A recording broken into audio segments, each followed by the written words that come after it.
Discuss करेंगे सीकेएन, यानी कि इससे पहले मैंने एक वीडियो अपलोड किया था सीकेएन, जिसका फुल फॉर्म है छात्र कल्याण निधि, यानी कि जिसके पेरेंट्स एक्सपायर हो जाते हैं यानी कि डेथ केयर। तो जो भी स्टूडेंट्स AKTU एफिलिएटेड यूनिवर्सिटी यानी कि doctor APJ Abdul Kalam technical university या उससे एफिलिएटेड कॉलेजेस में किसी भी कोर्स के स्टूडेंट हैं, चाहे वो ग्रेजुएशन या फिर पोस्ट ग्रेजुएशन के स्टूडेंट्स हों, तो जो पढ़ रहे हों वो फर्स्ट ईयर हों, second year, third year, fourth year, किसी भी ईयर के स्टूडेंट्स हों, अगर उनके पेरेंट्स यानी कि उनके फादर जो भी एक्सपायर हो जाते हैं, तो उसके लिए आपको छात्र कल्याण निधि का ऑनलाइन एप्लीकेशन फॉर्म यूनिवर्सिटी ने प्रोवाइड किया है, जिससे कि स्टूडेंट्स की जो फीस है उसको आप यूनिवर्सिटी पे करती है। तो इसके लिए मैंने पहले भी वीडियो अपलोड किया था, तो कई सारे स्टूडेंट्स के कमेंट आए थे कि इसके रिगार्डिंग फुल वीडियो अपलोड किया जाए।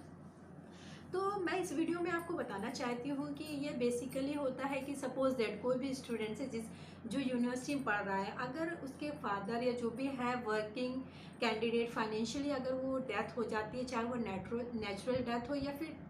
किसी अदर केसेस पर जैसे एक्सीडेंट या फिर कोई और केसेस से उनकी डेथ हो जाती है,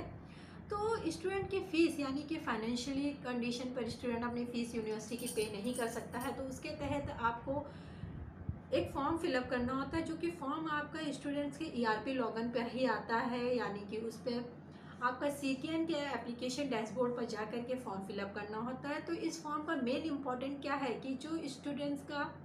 आपका गार्जियन का डेथ सर्टिफिकेट होता है, तो डेथ सर्टिफिकेट जिस डेट पे डेथ होती है, हर डेथ सर्टिफिकेट इशू होने के 90 दिनों के अंदर, यानी कि इस फॉर्म को आप गार्जियन के डेथ के 90 दिनों के अंदर ही फिलअप कर सकते हैं। अगर 90 दिन एक्सपायर होने के बाद आप इस फॉर्म को फिलअप करेंगे तो यह फॉर्म आपका ओपन नहीं होगा। तो उसके लिए आपको करना क्या है कि इस फॉर्म को फिलअप करने के लिए आपको क्या क्या ऐसे डॉक्यूमेंट्स हैं, तो इसको फिलअप करने के लिए स्टूडेंट्स को आपका सेल्फ यानी कि पर्सनल आपका बैंक अकाउंट नंबर चाहिए होगा, उसमें आपकी पर्सनल जो चेकबुक होगी उस अकाउंट की कैंसिल चेक चाहिए होगी, साथ में आपको मदर फादर और स्टूडेंट का आधार कार्ड की ज़ेरॉक्स की हुई, उसमें फॉर्म को फिलअप करने के लिए आपको आधार कार्ड के डॉक्यूमेंट्स की भी ज़रूरत पड़ती है। साथ में स्टूडेंट्स आपका फिलअप करना होता है इस फॉर्म को, जिसमें से कि स्टूडेंट्स का आपका जो भी है फादर या मदर जो भी है उनका आपको इनकम सर्टिफिकेट प्रोवाइड करना होता है,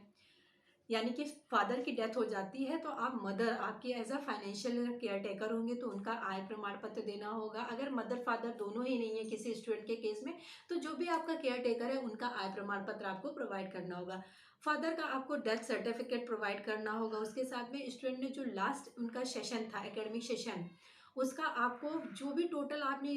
कॉलेज को फीस प्रोवाइड की है वो फीस की आपको फीस स्लिप देनी होगी। उसके साथ में आपने जो यूनिवर्सिटी के पोर्टल पे ऑनलाइन फ़ीस पे की होगी, यानी कि जो 7865 आपकी एग्जामिनेशन फ़ीस पड़ती है पर ईयर स्टूडेंट्स की।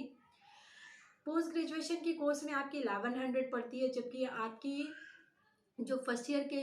यानी कि ग्रेजुएशन के स्टूडेंट्स हैं उनकी आपको 7865 फ़ीस पड़ती है। उस फीस की स्लिप होनी चाहिए, आपकी निवास प्रमाण पत्र होना चाहिए, कैंसिल चेक होनी चाहिए, उसमें 2 आपके एफिडेविट लगते हैं, यानी कि स्टूडेंट्स कहीं और से फाइनेंशियली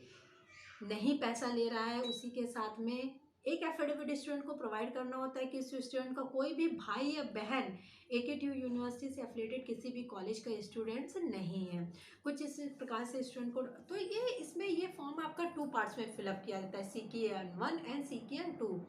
तो इसमें अप्रॉक्स 1 लाख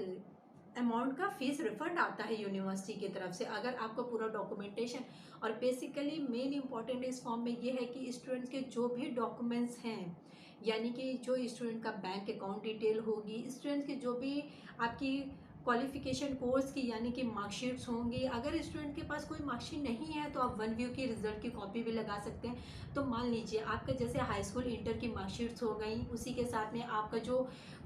AKTU यूनिवर्सिटी में एनरोल्ड हैं, आपका जो नेम चल रहा है उसमें आपका फादर और स्टूडेंट्स का नेम पूरा मैच होना चाहिए, बैंक अकाउंट में आपके स्टूडेंट्स की और साथ में गार्जियन का नेम मैच होना चाहिए। जो आपका डेथ सर्टिफिकेट होगा गार्जियन का, उसमें भी प्रॉपर आपका नेम मैच होना चाहिए गार्जियन का। उसी के साथ में निवास प्रमाण पत्र आपका पूरी डिटेल्स मैच होनी चाहिए। यानी कि कई सारे स्टूडेंट के केस में देखा जाता है कि